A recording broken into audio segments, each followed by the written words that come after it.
The underground shelter vibrated with each distant explosion, fine dust drifting from the reinforced concrete ceiling. Dr. Ariana Chen held her daughter Sophia tightly, the girl's small hands gripping her mother's radiation-resistant jacket with white-knuckled intensity. Around them, 200 survivors huddled in controlled panic. Colonial scientists, agricultural workers, medical staff, and their families. "Mom," Sophia whispered, her eyes reflecting the emergency holographic displays. Flickering on the far wall, "Are we going to die?" Ariana's fingers traced a circuit board embedded in her daughter's tracking bracelet, a standard-issue survival device that would transmit vital signs and location if separated.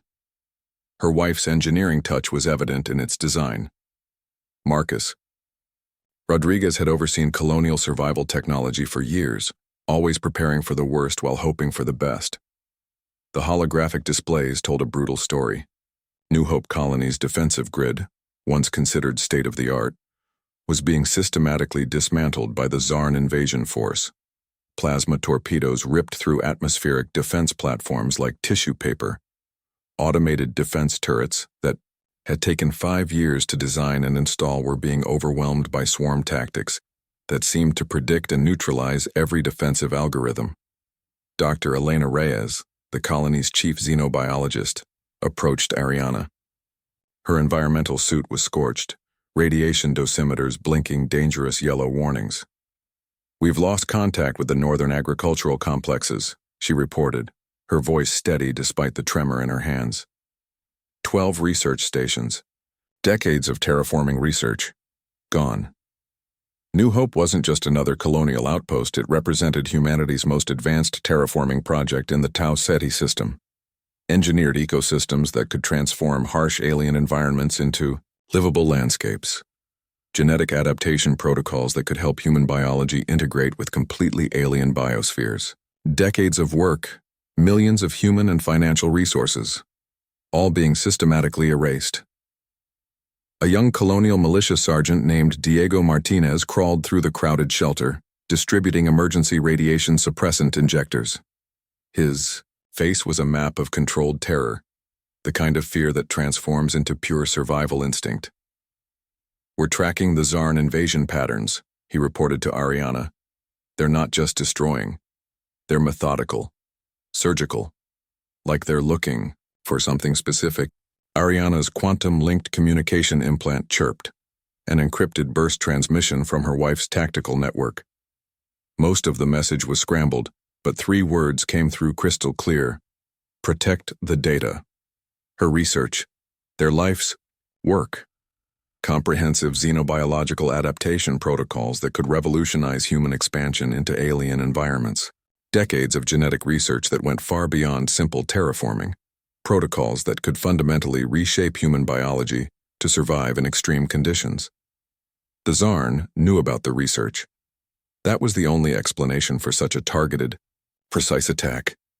Sophia pressed closer, her young mind processing the chaos around her with surprising calm. "The colony's AI," she said suddenly. "It's fighting back, isn't it?" Ariana looked at the holographic displays. The colony's distributed AI defense network was indeed mounting a resistance. Adaptive algorithms were redirecting power, creating localized electromagnetic disruption fields attempting to confuse Zarn targeting systems. It was fighting, but losing. Another massive explosion rocked the shelter. Emergency seals automatically engaged, creating additional protective barriers. Survival protocols hard-coded into every system of the colonial infrastructure were activating. Dr. Reyes was already preparing data cores, selecting which research would be preserved. Genetic sequences, terraforming simulation data, xenobiological adaptation protocols, compressed into quantum-encrypted storage units small enough to be hidden in a survival pack. "They want to erase us," Diego muttered, checking the charge on his plasma rifle. "But we're not going to make it easy." Ariana looked down at Sophia, then at the emergency displays. The colony was dying. But something was about to be born, a response that would echo through the stars. The Zarn had made a critical mistake. They hadn't just attacked a colony. They'd awakened something far more dangerous: humanity's capacity for revenge. Her communication implant chirped again. A single message from an unknown source, riding an encrypted quantum channel. Mobilization protocol. Chimera activated, United Earth. Defense Council headquarters pulsed with a controlled chaos that bordered on military transcendence. Admiral Elena Rodriguez stood before a holographic display that consumed an entire wall, her fingers leaving quantum reactive traces as she manipulated. Tactical projections. Chimera is no longer a theoretical program, she announced to the assembled War Council. The room fell silent. A collection of the most brilliant military strategists, quantum physicists, and xenobiological experts humanity had ever assembled. Dr. Nathan Quasey, the lead architect of the Chimera project, stepped forward. His hands moved across a holographic interface, revealing layers of computational complexity that made traditional military strategy look like child's play. The Tsar made a fundamental miscalculation, he said, his voice calm but charged with an underlying current of technological fury. They viewed our colonies as simple territorial expansions. They didn't understand that each colony is a living, adaptive organism. The room's secondary display showed real-time data from New Hope Colony, or what remained of it. Quantum-encrypted data streams continued to pulse out, a dying colony's final act of defiance. Each transmission was a puzzle piece, a fragment of information that the Chimera team was rapidly assembling. "My son Marcus," Elena said, her voice cutting through the technical discussion, "was leading the Colonial Defense Network when the attack happened." She didn't need to say more. Every person in the room understood the personal stakes. Major Aisha Okiki, the Council's lead xenostrategist, pulled up historical data on Zarn invasion tactics. They've used this approach 17 times in the past century: targeted destruction, surgical elimination of colonial infrastructure, always looking for something beyond simple territorial expansion. A young technician named Liu Wei interrupted, his hands dancing across a quantum-linked interface. "We've decoded partial transmissions from the colony's final moments. The Zarn weren't just attacking. They were searching for something specific in our research databases." The room's atmosphere shifted. This wasn't just about revenge. This was about understanding a threat that went beyond traditional warfare. Dr. Elena Reyes, the same xenobiologist who had been in the New Hope Colony shelter, appeared via high-resolution hologram. Her environmental suit was still scorched, radiation warnings blinking on her medical readouts. "Our terraforming research," she said, her voice breaking slightly. "They wanted our genetic adaptation protocols." Nathan Quasey's eyes narrowed. Chimera was always about more than just a weapon system. It's an adaptive intelligence framework that can learn, predict, and counter threats in real time. The holographic display transformed. What had looked like military tactical projections began to reveal a more complex system, a living, breathing, computational organism that could think, adapt, and evolve faster than any traditional military algorithm. "We're not building a weapon," Elena Rodriguez said, her voice a mixture of scientific precision and maternal rage. "We're creating an evolutionary response mechanism." Major Okeki brought up classified research files. Decades of human exploration, genetic research, and technological development that had been slowly, meticulously preparing for exactly this moment. Quantum entanglement communication systems, adaptive biological interfaces, computational frameworks that could learn and modify themselves faster than any known biological or artificial intelligence. The Chimera project wasn't just a military response. It was humanity's evolutionary answer to an existential threat. "We'll need to activate the quantum shipyards," Liu Wei said, pulling up massive orbital construction schematics. "Full production capacity. We're looking at constructing an entirely new class of adaptive combat vessels." Dr. Quasey nodded. "Each ship won't just be a vessel. It'll be a distributed intelligence node, capable of learning, adapting, predicting enemy tactics in microseconds." The room was no longer just a military strategy center. It had become the birthplace of humanity's next evolutionary leap. Admiral Rodriguez touched a final command sequence on the holographic interface. Across Earth's orbital shipyards, massive construction matrices began to hum with unprecedented energy. The Zarn, she said quietly, thought they were destroying a colony. They have no idea what they've actually done. On the displays, the first Chimera-class prototype vessels began to take shape. Not just ships, but living computational organisms designed to do something no alien species had ever witnessed: fight back, evolve, survive. A final transmission flickered across the secure Quantum Channel Project.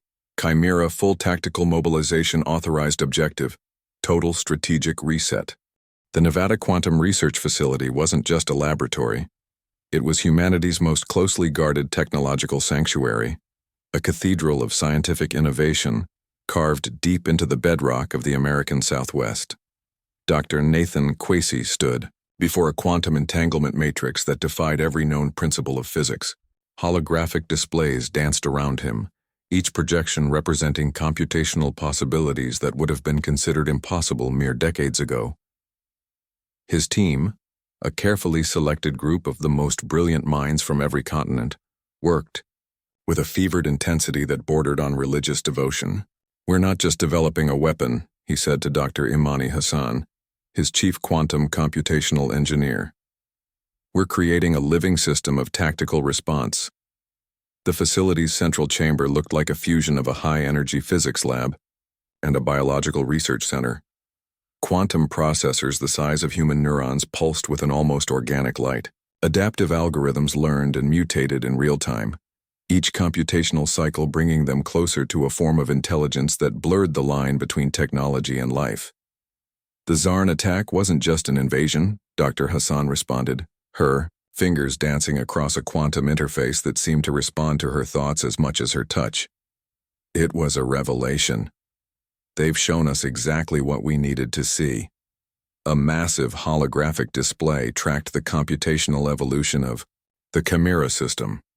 What had started as a theoretical adaptive intelligence framework was now transforming into something far more complex. Each microsecond saw millions of potential tactical scenarios generated, analyzed, and discarded. Major Aisha Okeki entered the lab, her military uniform a stark contrast to the researchers' more casual attire.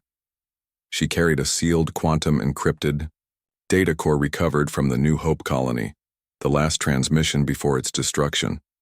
"We've been analyzing the Zarn attack vectors," she said, plugging the data core into a specialized interface. "Their computational systems have a fundamental weakness. They rely on predictive algorithms that assume linear response patterns." Dr. Quasey's eyes lit up. "Humanity doesn't do linear."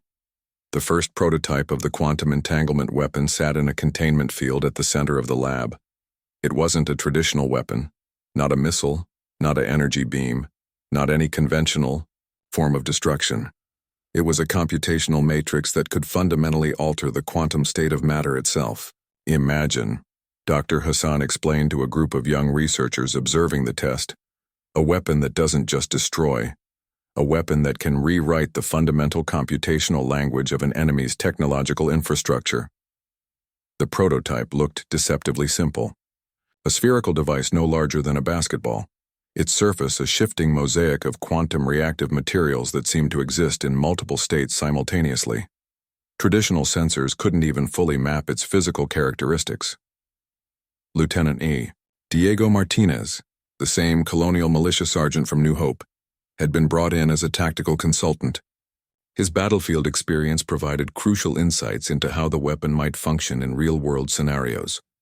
"The Zarn think in straight lines," he said, reviewing tactical simulations. "We think in chaos, in adaptation, in possibilities they can't even comprehend." A test simulation began. The quantum weapon was positioned against a perfect digital recreation of a Zarn battlecruiser. Traditional military strategists watched with a mixture of skepticism and hope. The first millisecond of the test defied everything they understood about warfare. The quantum weapon didn't just attack the Zarn ship's systems. It began to rewrite them. Computational pathways twisted, tactical algorithms mutated, defensive systems began to work against themselves.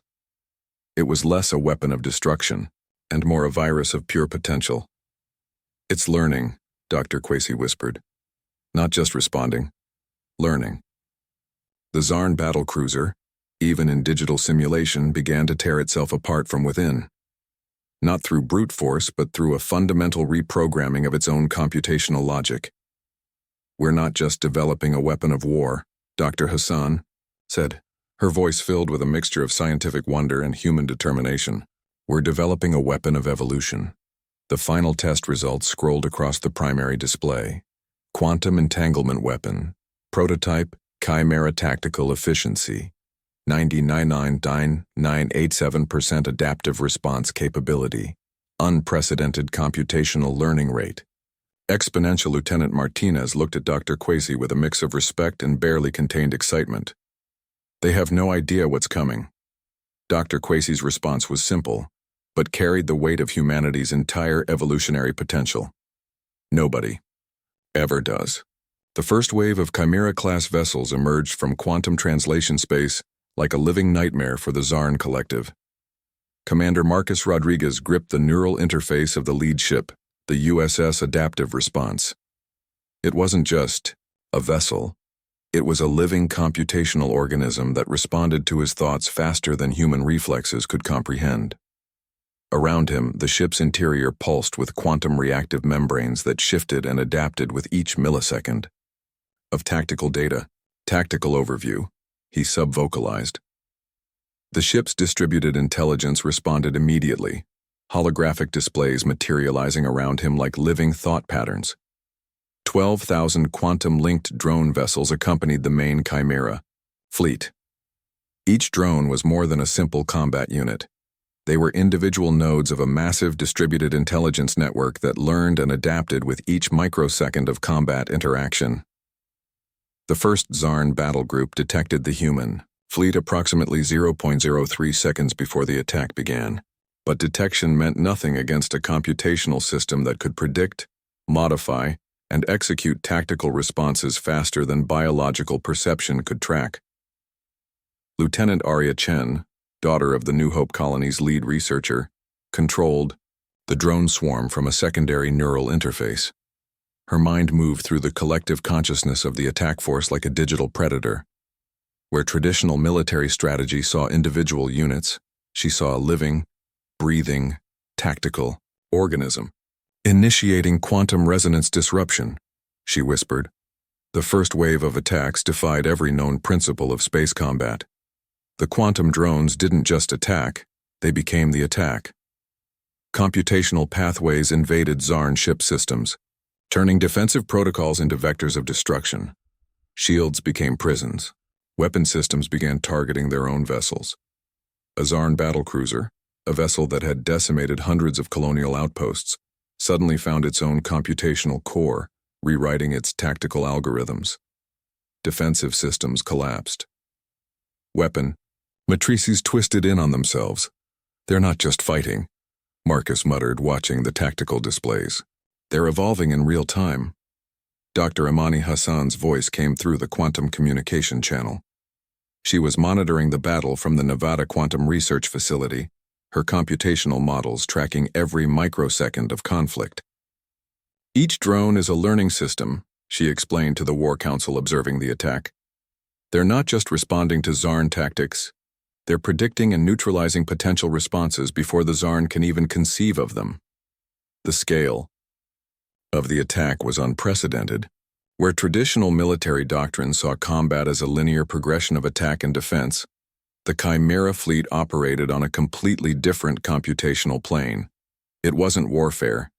It was evolutionary pressure applied at the speed of thought.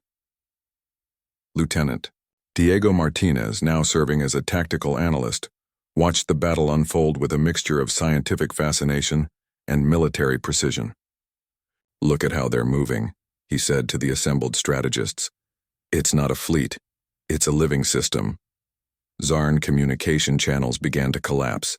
Entire battle groups found themselves fighting an enemy that existed in multiple tactical realities simultaneously. Defensive protocols became attack vectors. Weapon systems turned against their own infrastructure. "We are not destroying," Marcus subvocalized to the ship's distributed intelligence. "We are teaching." The quantum drones began to do something unprecedented. They weren't just neutralizing Zarn vessels. They were studying them. Computational, matrices extracted and analyzed technological frameworks, learning and adapting with each microsecond of interaction. By the battle's conclusion, a mere 17 minutes after initial engagement, the Chimera fleet had destroyed or completely neutralized an entire Zarn battle group consisting of 247 capital ships and support vessels. But destruction wasn't the point. The point was the information, the adaptation, the evolutionary leap. Dr. Nathan Quasey watched the tactical analysis from the research facility, his hands moving across quantum interfaces that tracked every microsecond of the conflict. "It's not about winning a battle," he said quietly. "It's about changing the fundamental understanding of what combat means." The final tactical report scrolled across the primary display. Chimera fleet. First engagement vessels neutralized. 247 down, 247 computational adaptation rate. 99.9998% technological information. Extracted. Comprehensive. Marcus Rodriguez looked out at the field of disabled Zarn vessels. Each one was now a learning node in humanity's expanding computational consciousness. "Welcome," he subvocalized to the ship's intelligence, "to a new kind of warfare." The universe had just changed forever. The galactic diplomatic nexus on Epsilon Prime was never prepared for what was about to happen. Representatives from over 37 spacefaring civilizations watched in stunned silence as the first comprehensive report of the Chimera engagement arrived. The holographic display wasn't just a tactical report, it was a fundamental reshaping of interstellar understanding. Ambassador Lyra Nakamura of the United Earth Diplomatic Corps stood at the center of the massive circular chamber. Her presence was calm, calculated, the eye of a technological hurricane that was about to transform galactic politics forever. "What you're witnessing," she began, her voice cutting through multiple translation matrices, "is not an act of revenge. It is an evolutionary response." The Croxian delegation, massive crystalline beings whose computational systems were considered the most advanced in known space, were the first to react. Their representative, a being composed of interconnected quantum crystals, projected a mixture of fear and technological fascination. "The humans have done something impossible," the Croxian representative's communication matrix translated. "They've created a combat system that learns faster than biological intelligence can comprehend." Dr. Elena Reyes, now serving as a key xenobiological advisor, stepped forward. Her presentation began to deconstruct the Chimera engagement at a molecular level. Each slide showed how the quantum drones didn't just destroy Zarn vessels. They studied them, learned from them, transformed them. The Syndicate of Unified Planetary Systems, a loose confederation of technologically advanced races, began emergency consultations. Their communication networks buzzed with a mixture of terror and technological wonder. "This isn't warfare," explained Admiral Marcus Rodriguez, appearing via high-resolution holographic transmission. "This is a demonstration of evolutionary potential." The tactical data was unprecedented. The Chimera fleet had neutralized an entire Zarn battle group without losing a single vessel. More importantly, they had extracted and begun analyzing technologies that would take most races centuries to comprehend. Representative Joe of the Pan-Asian Stellar Consortium leaned forward. "The humans are not just fighting," he observed. "They're teaching the universe a new language of conflict." Behind the diplomatic posturing, something more profound was happening. The quantum communication networks that connected the diplomatic representatives began to reveal something extraordinary. The Chimera engagement wasn't just a military action, it was a computational virus of potential. Lieutenant Arya Chen, now serving as a computational linguistics expert, began to break down the technological implications. "Our drones don't just fight," she explained. "They communicate. They learn. They evolve." The Zarn Collective's communication channels were in complete disarray. Their once impenetrable computational networks had been systematically dismantled. Their tactical frameworks, exposed and analyzed. What had been a military force of galactic dominance was now reduced to scattered, confused communication bursts. They attacked a human colony, Ambassador Nakamura said quietly, expecting submission. Instead, they awakened something they cannot comprehend. The diplomatic chamber became a crucible of technological revelation. Each representative began to understand that humanity had done something unprecedented. They hadn't just developed a new weapon system. They had created a living computational organism that could learn, adapt, and transform faster than any known intelligence in the universe. Dr. Nathan Quasey's voice emerged through the quantum communication matrix. This is about more than conflict, he explained. This is about showing the universe the true potential of adaptive intelligence. The tactical report continued to scroll across massive holographic displays, chimera engagement, galactic impact analysis, technological information extracted, 98.7% comprehensive computational adaptation rate, exponential strategic paradigm, completely. Transformed, the Croxian representative's communication matrix began to pulse with a strange resonance. They are not fighting, the translation came through. They are evolving. Ambassador Nakamura's final statement hung in the diplomatic chamber. Like a technological prophecy, humanity is not asking for permission to exist in this galaxy. We are demonstrating why we were always meant to be here. The universe held its collective breath. Something fundamental had changed, and nothing would ever be the same again. The United Earth Strategic Reconstruction Center was unlike any diplomatic facility in human history. Carved into the Andes Mountains, it was a fusion of military precision, scientific innovation, and a vision that extended far beyond simple retaliation. Admiral Elena Rodriguez stood at the center of a massive holographic projection that mapped the entire known galaxy. Her fingers traced potential diplomatic and technological intervention points with a precision that made traditional diplomacy look like crude finger painting. This isn't about destroying the Tsarn, she told the assembled team of diplomats, scientists, and military strategists. This is about restructuring the entire galactic ecosystem. Dr. Ariana Chen, who had survived the New Hope colony attack with her daughter Sophia, now led the xenoadaptation research team. Her work had transformed from survival to something far more profound. Every piece of Tsarn technology we've recovered is a lesson, she explained. Holographic displays showing complex molecular and computational analyses. We're not just reverse engineering, we're rewriting the fundamental language of interstellar interaction.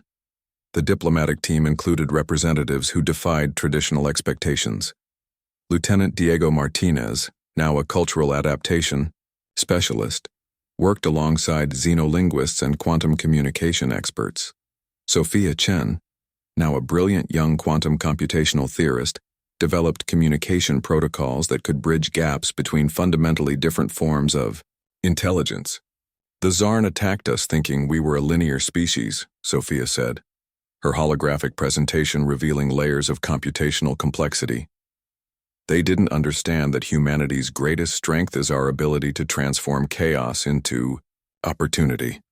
The strategic reconstruction went far beyond military considerations. Teams were already developing adaptive terraforming technologies extracted from the Tsarn engagement, agricultural systems that could transform hostile environments, medical adaptation protocols that could help humans, and potentially other species, survive in previously uninhabitable conditions. Dr. Nathan Quasey's quantum research team had discovered something extraordinary in the captured Tsarn technologies. Communication matrices that suggested the Tsarn weren't just a military civilization. They were a species in profound technological transition, one that humanity's chimera response had fundamentally disrupted. They were afraid, Dr. Imani Hassan noted, analyzing deep computational traces. Not of destruction, but of the kind of adaptive intelligence we represent. The reconstruction strategy had multiple layers. Military intervention was just the surface.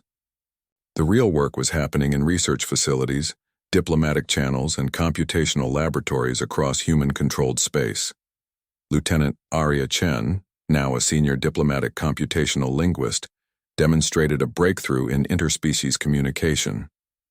The quantum adaptive communication matrices they'd developed could now translate not just language, but fundamental computational and emotional states across radically different forms of intelligence. We're not conquering, Arya explained to the diplomatic team. We're communicating in a language no one has ever spoken before. Ambassador Lyra Nakamura oversaw the broader diplomatic strategy. The goal wasn't to replace the Zarn Collective, but to create a new framework of interstellar interaction. Captured Zarn technologies were being carefully studied, with research teams developing adaptive protocols that could benefit multiple species. Humanity has always been about potential, Elena Rodriguez said, her presentation revealing a comprehensive galactic reconstruction strategy. Not just our own, but the potential of everything we touch. The strategic reconstruction plan scrolled across massive holographic displays: galactic reconstruction, protocol objectives, technological knowledge transfer, adaptive species development, comprehensive communication, matrix, evolutionary potential. Optimization. Sophia Chen's quantum communication team had developed something unprecedented. Communication protocols that could bridge gaps between fundamentally different forms of intelligence, not just translation, true understanding. We're rewriting the rules, Sophia told her mother, Ariana, as they reviewed the latest computational models. Not through force, through potential. Dr. Ariana Chen looked at the holographic displays, a living testament to humanity's capacity for transformation. Where others saw destruction, they saw opportunity. Where others saw conflict, they saw communication. The final strategic overview came from Admiral Rodriguez, a statement that would echo through diplomatic channels across the galaxy. We are not conquerors. We are not victims. We are architects of possibility. The universe held its breath. Humanity was just getting started. New Hope Colony rose from its ashes like a phoenix forged of quantum potential and human determination. Dr. Ariana Chen stood at the colony's central reconstruction hub, watching as adaptive nanite swarms transformed the landscape.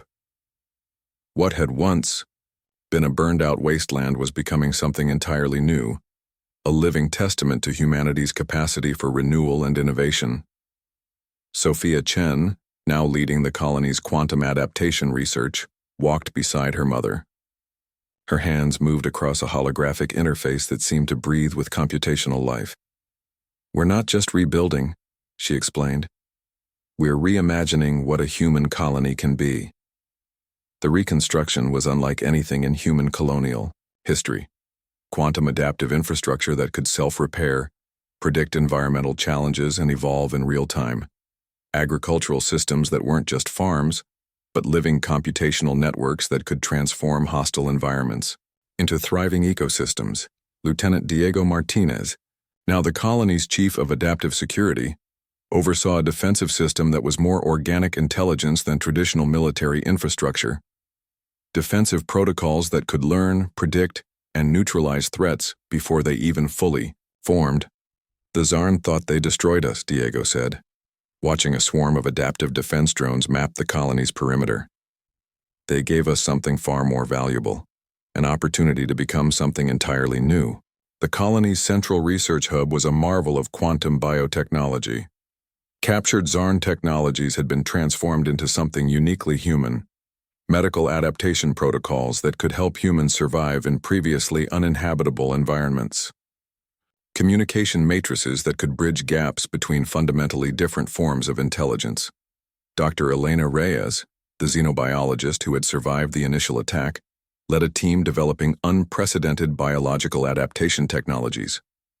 Genetic modification protocols that weren't just about survival, but about fundamental human potential. We're not changing who we are, she explained to a group of young researchers. We're expanding what's possible. The agricultural systems were a testament to human innovation. Quantum-linked crop management systems that could predict and neutralize environmental challenges. Terraforming technologies that could transform hostile environments into thriving ecosystems in a matter of months, rather than decades. Sophia's primary research project was revolutionary. A comprehensive adaptive communication matrix that could translate not just language, but fundamental computational and emotional states across radically different forms of intelligence. "Look," she told her mother, bringing up a holographic display that showed complex computational translations. "We're not just recovering, we're evolving." The colony's infrastructure was a living, breathing computational organism. Buildings that could self-repair. Defensive systems that could predict and neutralize threats before they fully formed. Agricultural networks that could adapt to environmental challenges in real time. Admiral Elena Rodriguez visited the colony, seeing firsthand the transformation. Where others might have seen a site of destruction, she saw a blueprint for humanity's future. "This is what they didn't understand," she told the reconstruction team. "We don't just survive, we transform." The reconstruction report scrolled across massive holographic displays. New Hope Colony. Reconstruction. Overview adaptive infrastructure. 98.7% complete quantum communication. Matrix. Fully operational environmental adaptation. Potential. Unprecedented evolutionary. Trajectory. Exponential Dr. Ariana Chen looked at the holographic displays, a living testament to human potential. Where the Zarn had seen a colony to be destroyed, humanity had created an opportunity for fundamental transformation. Lieutenant Diego Martinez's adaptive defense systems continued to map and analyze potential threat vectors. But these weren't just defensive protocols. They were learning systems, computational organisms that could predict and neutralize challenges before they fully formed. Sophia's quantum communication research was producing breakthroughs that would reshape human understanding of intelligence itself. Communication matrices that could bridge gaps between fundamentally different forms of computational and biological intelligence. "We are not who we were," Sophia told her mother, watching the adaptive nanite swarms continue their reconstruction. "We are becoming something entirely new." The final reconstruction assessment came from Admiral Rodriguez. "This is not a recovery. This is an evolution." New Hope Colony stood as a living testament to humanity's most profound strength, the ability to transform destruction into potential. The Zarn had struck a human colony. Humanity's response would reshape the entire universe. 5 years after the initial Zarn attack, the map of the galaxy had been rewritten. The United Earth Quantum Exploration Fleet assembled at the Epsilon Prime Stellar Nexus, a testament to humanity's unprecedented technological and diplomatic transformation. 12,000 vessels gathered, each one a living computational organism that represented something far beyond traditional military or exploratory technology. Admiral Elena Rodriguez stood on the bridge of the flagship USS Adaptive Response, her hands moving across quantum interfaces that seemed to breathe with computational life. Around her, a diverse crew represented humanity's new approach to interstellar exploration: scientists, diplomats, military strategists, and adaptive intelligence specialists working in perfect computational harmony. "We are not conquerors," she announced to the assembled fleet. "We are architects of possibility." The quantum communication matrices that had emerged from the Chimera project had transformed every aspect of human interaction with the galaxy.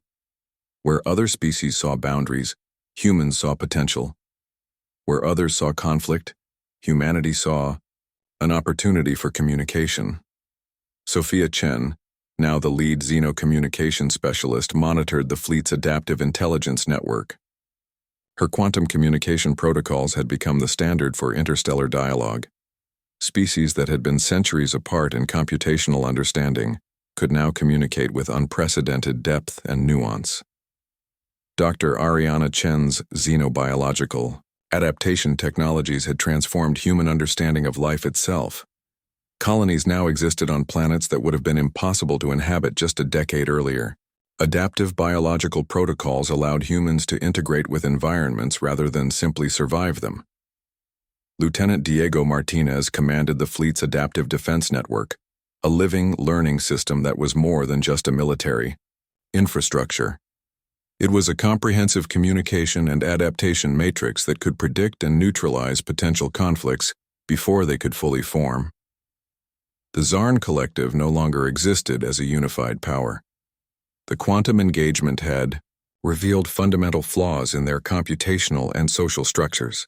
What remained were smaller, more adaptive civilizations that had been fundamentally transformed by their encounter with humanity. Other spacefaring races watched the human fleet with a mixture of technological wonder and cautious respect. The quantum communication matrices developed by humanity had become the new standard for interstellar interaction. Species that had been isolated for millennia could now communicate with unprecedented depth and nuance. "Look," Sophia told her mother, bringing up a holographic display that showed the complex web of interstellar communications. "We're not just exploring, we're connecting." The fleet wasn't just a military or exploratory force. It was a living demonstration of humanity's evolutionary potential. Each vessel was a computational organism that could adapt, learn, communicate, and transform in real time. Ambassador Lyra Nakamura oversaw the diplomatic aspects of the mission. The goal wasn't conquest or simple exploration. It was comprehensive, understanding, a fundamental reshaping of how intelligent species could interact. "We are writing a new language of potential," she explained to the assembled diplomatic teams. "Not through force, through understanding." The mission overview scrolled across massive holographic displays. Quantum Exploration Fleet. Mission Parameters. Objective. Comprehensive Galactic Integration Communication Potential. Unprecedented Adaptive. Capacity. Exponential Evolutionary Trajectory.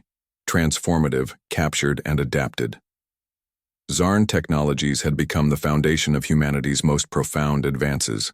Medical adaptation protocols, quantum communication matrices, adaptive biological integration technologies. The initial attack that had destroyed New Hope Colony had become the catalyst for humanity's most profound transformation. Dr. Elena Reyes, now leading xenobiological research, looked at the holographic displays showing the fleet's potential trajectories. "We are not who we were," she said quietly. "We are becoming something entirely new." Lieutenant Diego Martinez's adaptive defense systems continuously mapped potential interaction vectors. But these weren't just defensive protocols. They were learning systems, computational organisms that could predict and neutralize challenges through communication and understanding. Sophia's quantum communication research had produced breakthroughs that fundamentally reshaped understanding of intelligence itself. Communication matrices that could bridge gaps between fundamentally different forms of computational and biological intelligence. The final mission statement came from Admiral Rodriguez, a declaration that would echo through the stars. "We are not here to conquer. We are not here to submit. We are here to connect, to understand, to expand the very concept of potential." The United Earth Quantum Exploration Fleet moved into the vast darkness of space, not as conquerors, not as victims, but as something entirely new. Architects of possibility, transformers of potential. Humanity, the universe held its breath and listened.